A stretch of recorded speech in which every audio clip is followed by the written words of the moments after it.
the worst feeling in the world. It's like, okay, if I just recall right now, get my life back, get my mana, walk back into lane, everything's gonna be okay. And somebody messes with you, oh, I get so frustrated. And I think that's the same feeling the Geek Slate is having right now after getting consistently hit with that many projectiles. No, need I remind you that whatever I've just explained, it's very good at punishing timings on your opponents, but extremely difficult to pull off because the skill shot on Novaria is visually it allows your enemy to scout out where it's aiming at. So technically, it's still very hard to aim on a long distance shot. Yeah, I mean, I think that at least with Geek Slate, right, you could see in their movements, they're not walking in straight lines after dying a couple of times in Novaria, right? They started implementing stutter stepping, they started implementing side stepping whenever they had the opportunities, just in case, especially if they know that Ivan is in the vicinity, not necessarily visible, but you'll feel his wrath if you just walk straight. Yeah, it's crazy. It's really disgusting to actually see display. However, you know, seeing that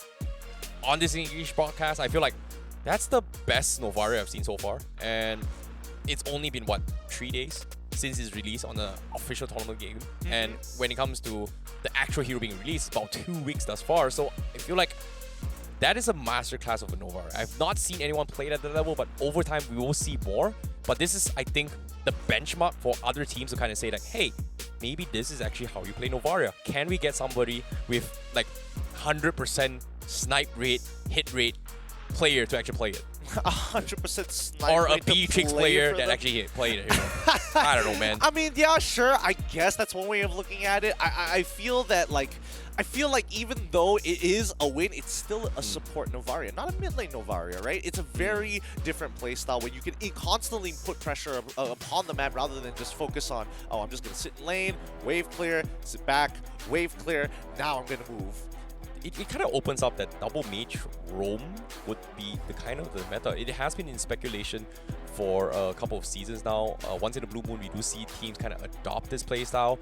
But so far, you know, EVOS Icon making it so convincing, and it's really rare to see this be completely dumpster, because I was expecting Geek Slate to have a little bit better in terms of early aggression when it comes to face checking or just overall just dominating map presence, right?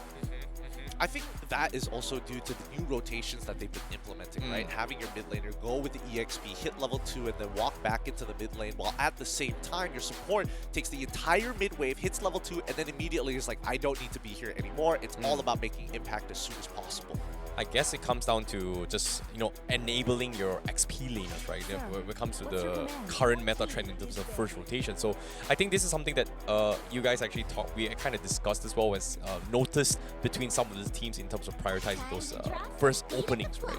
But now, seeing the bans here, Novaria still kind of just in there, kind of just completely ignored, but EVOS Icon, they will take a step back to actually ban off the land slot, showing respect. Geek Slate this time, letting the Kadita through comparing to game 1. I mean, they're on red side, right? It's the onus is not on them. They can counterpick very easily because EVOS has that first pick. But the question is, what do they want to give over? Geek Slate, yes, they ban out that Claude because their initial game plan was correct. It's unfortunate that there is a hero that kind of bypasses that. It's difficult and very slippery.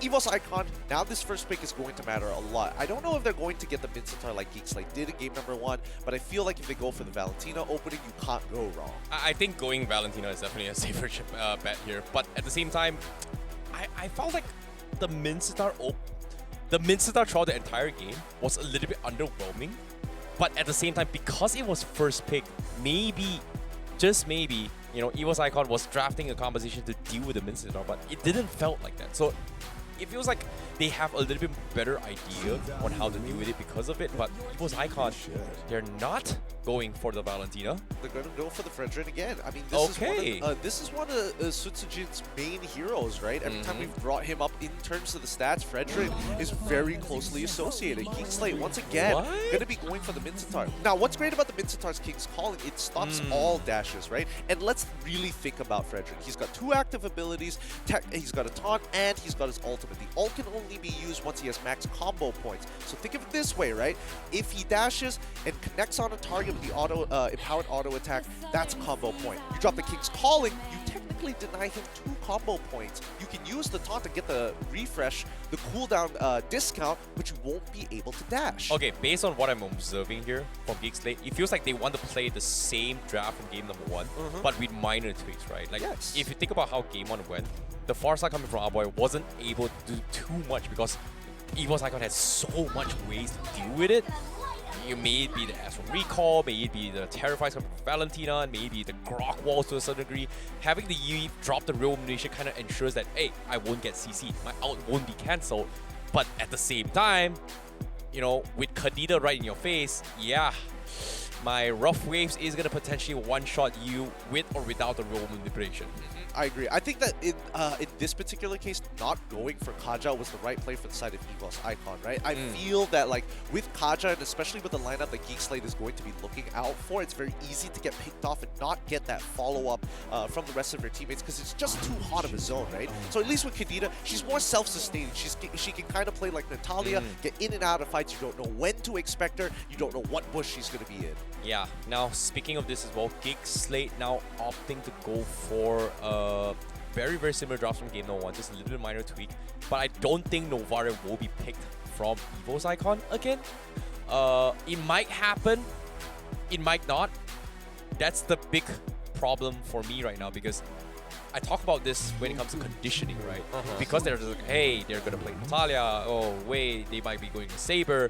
It has this mental picture that, hey, that might be something that Geeks like to play. But after seeing how game 1 hand, double mages is something that EVOS Icon has leaned on a lot. And even on the stats here, they have played Kadita. They have played, I would say, now with the Novaria as a roam, so it kind of showcases that EVOS Icon is very comfortable in double mage compositions. Well, let's see whether this is going to be that same case, right? Again, it's one of those things where it's like, oh yeah, you see the Eve, technically you can pretty much look for that big one-shot, but the shield comes into play, and then you have to recalculate the numbers, and then you have to start talking to Kadita as well. I think that's a lot of work. We'll see whether or not EVOS Icon wants to put that work in, but Geek Slate going to be banning out this Valentina to ensure that they at least don't start stealing abilities. This is interesting, but at the same time, again, you know, Kickstand, they're just adopting to see. It's clear tells that, hey, we want to play the exact same playstyle from game number 1, but this time we are gonna ban off heroes that annoyed that draft. And in this case, the Grok was annoying. The wall charge was extremely annoying. Valentina with the Terrify and the stolen King's Calling and stolen Final Slash coming in from crit has kind of annoyed the heck out of Geek Slate multiple times from game 1. So this is just showing respect onto him. And EVO's Icon this time, they ban off the Harif as well as the carry. I'm surprised with the carry, but the Harif as well though, They just want to make sure that this gold lane is going to be okay, right? I mean, carry can honestly get a little annoying to deal with, especially if you get ambushed by her. You won't be able to react in time. And let's keep in mind that Beatrix needs to kind of poke down her opponents first, and then look for the big burst with her ultimates, or the opposite way around. Really doesn't matter. But Geek Slate this time going to be locking in the Martis.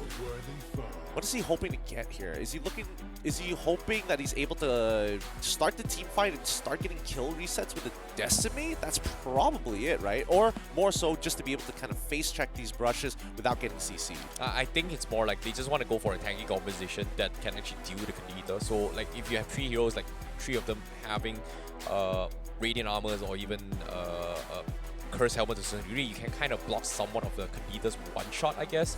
But more importantly here, based on Geekstat's performance from game number 1, they want to play heroes that can benefit from a hybrid build playstyles, right? Like half DPS, half tank playstyles. And these are 3 heroes that can actually adopt this kind of playstyles. But EVO's Icon, once again, they stick in with the Novaria. But interesting enough, they bring in the Baxia as well. Jungle Baxia? I think it's going to be... I think it's a Jungle Baxia. It feels like it's Jungle Baxia, but then again, I'm looking at Geek Slate, it's like, okay, so it's going to be Arla, technically. Arla doesn't have a very good matchup into both Fredrin as well as Baxia because nothing really happens in that lane. Even if you decide to go for like Arla damage, for an example, right? It's very hard for a tank to make a mistake in the EXP lane that puts them down below 10% HP. It's unheard of. Now that you think about it here, the Toys Person actually deals with the lifesteals coming from Arla, lifesteals from Martis. It also kind of stops a little bit of the, I would say, regen potentially if Minstar decides to go get a little bit life steals here. But final pick comes in. Wow, Melissa coming from Kadera. I mean, it's not going to be easy because Melissa's biggest issue is dealing with these skill shots coming in from Ivan, and more importantly, so the Kadita basically takes her out of the game. Now, with multiple priority targets on the side of Geek Slate, how is EVOS Icon going to be knocking and approaching this new adaptive draft from Geek? Now, when it comes to the playstyles here, I feel like EVOS Icon, they do have a little bit more of a safer approach because they are comfortable with this draft. But Geek Slate, once again, they don't really have a good answer to deal with the back lines, especially for the box here. But of course, when it comes to mobility, they have all the ones in the world. So it all comes down to whether or not Beloyski is able to enable himself on this spin start compared to what things happen in Game 1. I think it should be a lot easier, right? A lot of the characters are pretty immobile. A majority of them are going to be either long range or already in your face, right? So I think for Geek Slate, pulling apart the composition from EVOS Icon, having the front line overextend while the back line can't keep up with that sort of tempo is probably going to be the game plan. Well, it is going to be a do or die for Geek Slate. However, ladies and gentlemen here, this is going to be the final series for the first Open Finals. In this case, EVOS Icon one step closer to actually taking the series and making it into the next phase here. EVOS Icon going to be on the blue side and Geek Slate on the red side. Game number 2. All right, let's see how these lane matchups are going to go. Both junglers starting on the top side of the map, and oh no, on opposite sides of the map actually. So that means that Martis is going to show up by the EXP line while Boxia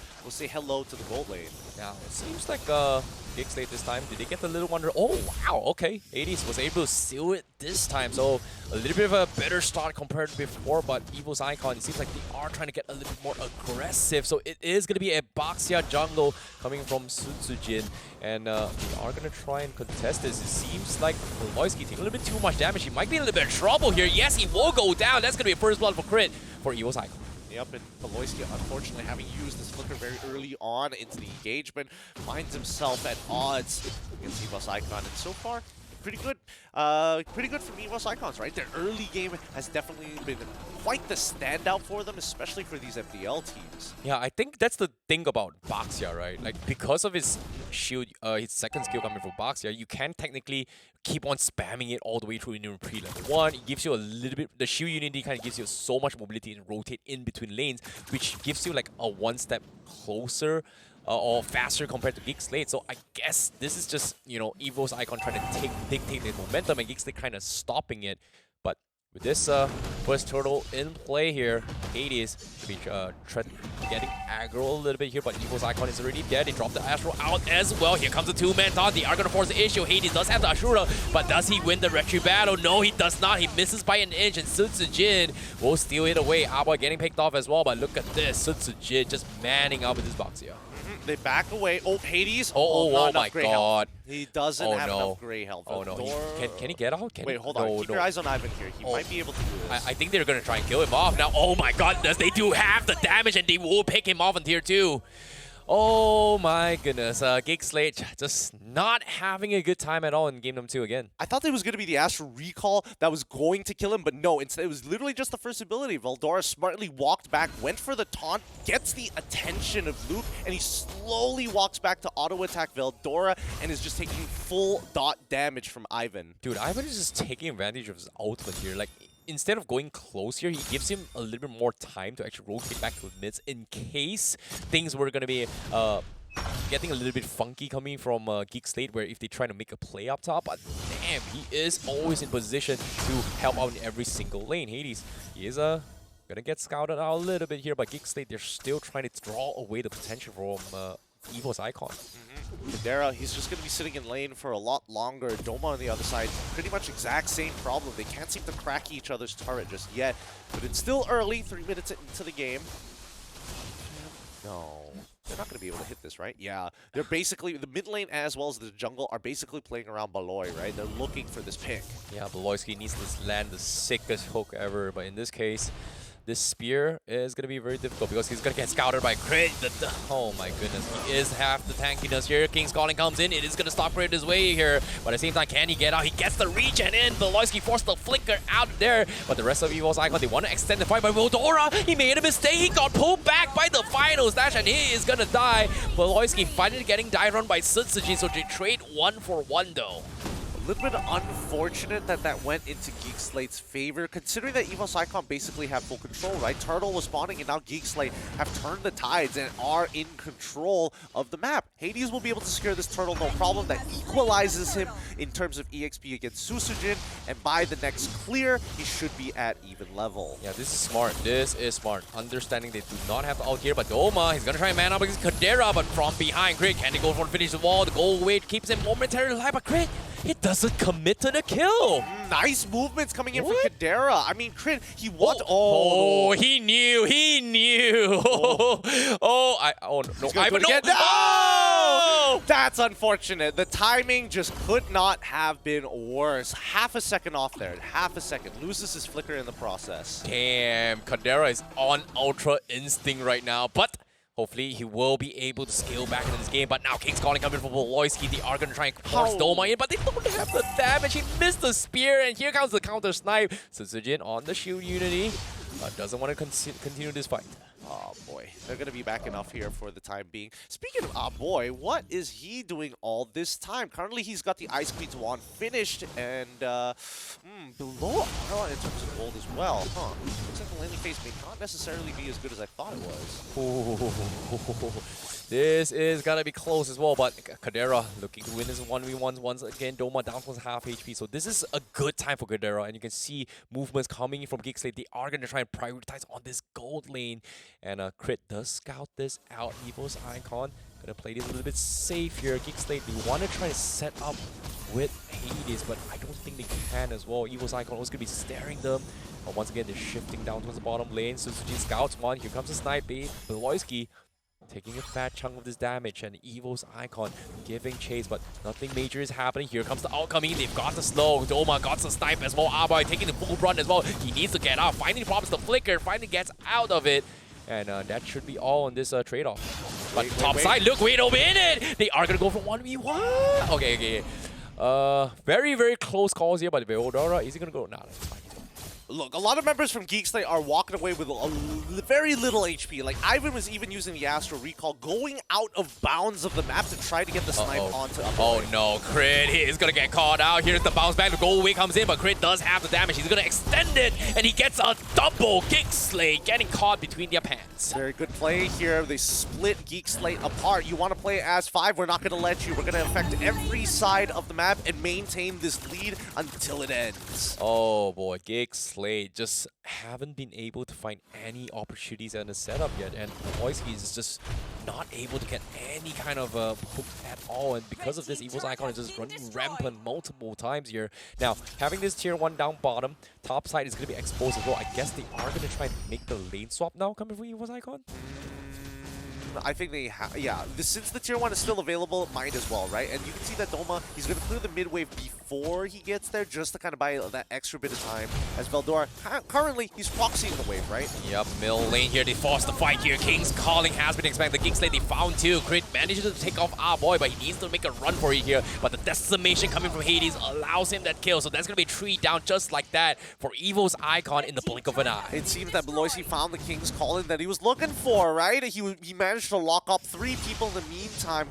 They weren't even able to get their battle spells up, but your predictions at home saying 63% that Geek Slate is going to win this match. EVOS Icon at 37. Well, as close as it gets, anything can happen. Kadera, we can run for it as well. Susujin manning up for this fight, but this is a box here we're talking about extremely tanky, but he is going to be finding an opportunity. He makes it. He sets it up for Doma, goes in for the snipe, and Kadera's Ultra Instinct is no more there. But in this case, EVOS Icon, they will continue to suss out this top fight here. This wet noodle is getting a little bit risky here. Veldora trying to extend the fight. Emperor's Wrath does connect. Look, he doesn't have the mana. He might be in a little bit of trouble. He might die here. He is going to force a flicker out of it as well, and Veldora will be the winner in this top fight. Nicely done. Blow a resource from your opponents there, and I think Kadera's Ultra Instinct was on cooldown, unfortunately. Didn't react in time. But then again, he's literally been doing this all game, and remember. Oh, am I seeing this right? Crit is looking for the ambush. Nobody sees this. What? No, he actually got him. No, Kadera is dropping down pretty low. Yep. Cameraman, look at the Kadera. He's dodging his way through, but Crit, he is going to get taken down, and Kadera actually survives it. Kadera managing to hold on as long as possible. Oh boy, that is crazy. But with that play coming in, EVOS Icon with 4v5, this Lord Pit coming in, Geek Slate is gonna try and contest it. The perfect opportunity. Doma with the snipes connects on our boy. They have vision of them, but the Lord down towards 40%.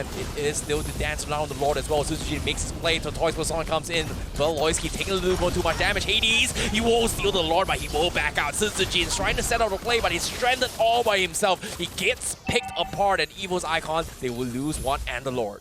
They get the Lord on their side. Geek Slate now having a really good opportunity to start taking this lead and locking EVOS Icon out, because right now the front lines are doing well, but eventually they're going to start scaling down, and in terms of range, you don't have that. Geek Slate, unfortunately, on the other hand, they can sit there for days. They are waiting for EVOS Icon to make that very first move. Oh boy, now EVOS Icon, they are going to be in a little bit of backseat here. Geek Slate, they finally adapted to this Novaria and Kadita playstyle, so eventually they need to try to find a scale this way, and with this Lord coming in, Rodora going to be caught out. They force a flicker in, but the models is still making work onto it as well. The Praise Wrap finally drops, but they are still going to kind of commit to this. Rodora getting chunked away here. The Real Revolution will finally take him down, but Beloisky in the back lines, and the King's calling. They catch two. Doma will be able to survive if they get the kill, and Ivan also finds the snipe on our boy. And just like that, EVOS Icon to get to middle lane. Geek Slate trying to capitalize on this situation. Suzuki is here to try and stall things around. Crit will be able to bait Luke out in this awkward position, and they find even more from EVOS Icon. But Hades, do not crit this out. He needs to run. He's fine, right? He's technically going to be fine. Suzuki trying to give information, but he is going to try to steal the purple buff. Oh, he will get this. He has Retribution, and unfortunately Hades does not. We saw him use it earlier, and now we'll take full advantage of that. Oh boy, what a fight. What a fight indeed. But Geek Slate seems like they got a little bit overzealous here. Let's take a little bit of highlights there. I mean, when we look at the highlights, what can we really say? The front to front, a very good idea. This is the composition that Geek Slate wants to do, but Ivan has been finding these finishers here. Even though he's not an assassin, he's basically playing like one, landing the skill shots, going out of the bounds of the map to make sure he has the angle. Yeah, there's no way you're going to block that, right? Like, how do you find a way to actually position to block that? Unless you're like a Faramis or Farsa to actually fly it off. But even then, it was still going to be a difficult shot. So well done coming from Ivan for that play. I mean, as the chat always says, how about you just don't get hit? How about you just don't die? Simple solutions, big impact. True, big impact indeed. But now mid lane control is still in favor of EVOS Icon. They have a slight lead, but based on these items here, I do see double Radiant Armors coming from EVOS Icon to deal with the Eve, but one Radiant Armor on the Martis to deal with the Ivan as well, the Kadita. So I don't think it's going to be enough, but we are going to try and bait reactions coming from Geek Slate here from EVOS Icon.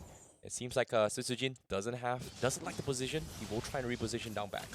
It sounds like a good idea here, but Geek Slate currently are up in tempo, right? Top side is slow pushing, bottom side is slow pushing. Beloisky is sitting by that top side just in case anybody wants to show themselves. And now Beloy is going to hard shove this because with the Lord already up, they need something to fight for. And if they can pull away one member from the side of EVOS Icon, that's going to be a win. A 4v5 is always a good advantage. Oh my god, same scenario from game number 1, but this time Beloisky showing himself up top to shove the lane, and in this case Geek Slate, they are going to try and take aggression away to buy time for that play. EVOS Icon, they're not committing the play yet, but they do have the vision. They suck out 3, but boy! Getting sniped not 1 but 2 shots coming in from Crit as well as Doma, dropping him down half HP. He is going to try and soak his health with the Ice Queen 1 spell vamp, but I don't think it's going to be enough. Lord down towards half HP here, and Beloisky finally joins the rank, but he gets scouted out by Crit. He's going to get bursted down, but he needs a flicker, but he flickers the wrong direction. He will eventually die, but he's going to try and make space here, but the Lord down towards really, really low, but who gets it? It's going to be such in from EVOS Icon, and now the Astro All comes in, slowing them down. They're looking for the snipes. Boy, dropped him with 1 HP. He will survive and dodge the second snipe, but they will lose Hades in the process. Unfortunate for Beloisky. The interception by Crit was a very good option just to make sure that the King's Calling wasn't going to start affecting the neutral objective itself. Get that fight start it in that mid lane. Go and try for the pick, even if you've got to blow resources here. A lot of trust because Sutsujin still has a level ahead of Hades, so naturally his retribution is going to be bigger, and naturally he should be winning out these fights. Oh, this is really, really hard to actually watch here, but with the Lord coming in on bottom side here, tier 2 is going to be exposed, and meanwhile, EVOS Icon, they've got so much room to work with, but in this case, getting Scout out for crit means that Geeksland will have a rough idea unless they actually force the issue. Slow comes in, it is going to set up two-man stun as well. A shot coming from Recall drops them low enough, but will be enough to set up for this Lord push here because EVOS Icon, they're looking for more, but Loyalty takes a little bit more damage, but here comes the drop! They do go in for the fight, and the Rough Waves comes in, they do burst, and now Arboy somehow survives it, but Doma will chip away the turret here, but EVOS, they want to go for more! Veldora with the appraisals! Raph finally finds Arboy, but can he get out? He doesn't, but at the same time, the damage has been done. One inhibitor fall, the second one to come, Kadera not even able to do anything because of the Astral Recall. Sutsujin getting caught out, but he's going to be able to get out. But Doma finds Hades, and he's going to go for more. Now here comes the snipe, Kadera. He sidesteps his way through, but Doma is threatening Crystal. He's looking to close the game here, but Geek Slate, they can't do much. And Kadera, once again, taking the shot. Coming in from EVOS. Man, both of these guys are just not missing too many of the shots. The backline is taking so much damage. Initially, I thought they were going to slowly, like Ivan was going to slowly poke down the front line, maybe put Arlet out of the game. But no, instead, he's just purposely going out of bounds, abusing that Absolute Recall to open up angles not accessible to a majority of heroes in the game and have been looking, getting below Skilo. Sutsujin is going to get pulled back as well. Can he survive this? He's got the Totoy spawns, but at the same time, the Fire Slash comes in. He's going to survive! Grid! What a monster! He fights 3! He gets the triple kill! And just like that, Geek Slate, they're slowly crumbling. They might lose it all. 5v2. It's up to Hades and look at EVOS Icon. They are going to try and protest this, and they won't get it all. They're all dead. It's a wipeout. And EVOS Icon are your next team to qualify to the challenge season. Let's go! EVOS Icon winning out their Ascension match, getting the qualification, a dub over a Tier 1 MPL team. Keep your eyes close on these boys. They've got so much potential. Oh my goodness. What a way to close up the Open Finals. EVOS Icon taking a clean 2-0 sweep against Geek Slate in a very, very convincing fashion. There were a lot of scary moments in there, especially since Geek Slate, and as well as that King's Calling being a deadly, deadly spell, EVOS Icon still triumph at the end of the day, landing pretty much every single skill shot. Open up the map, giving no space for Geek Fam to fight unless it was in a choke point or unless EVOS Icon's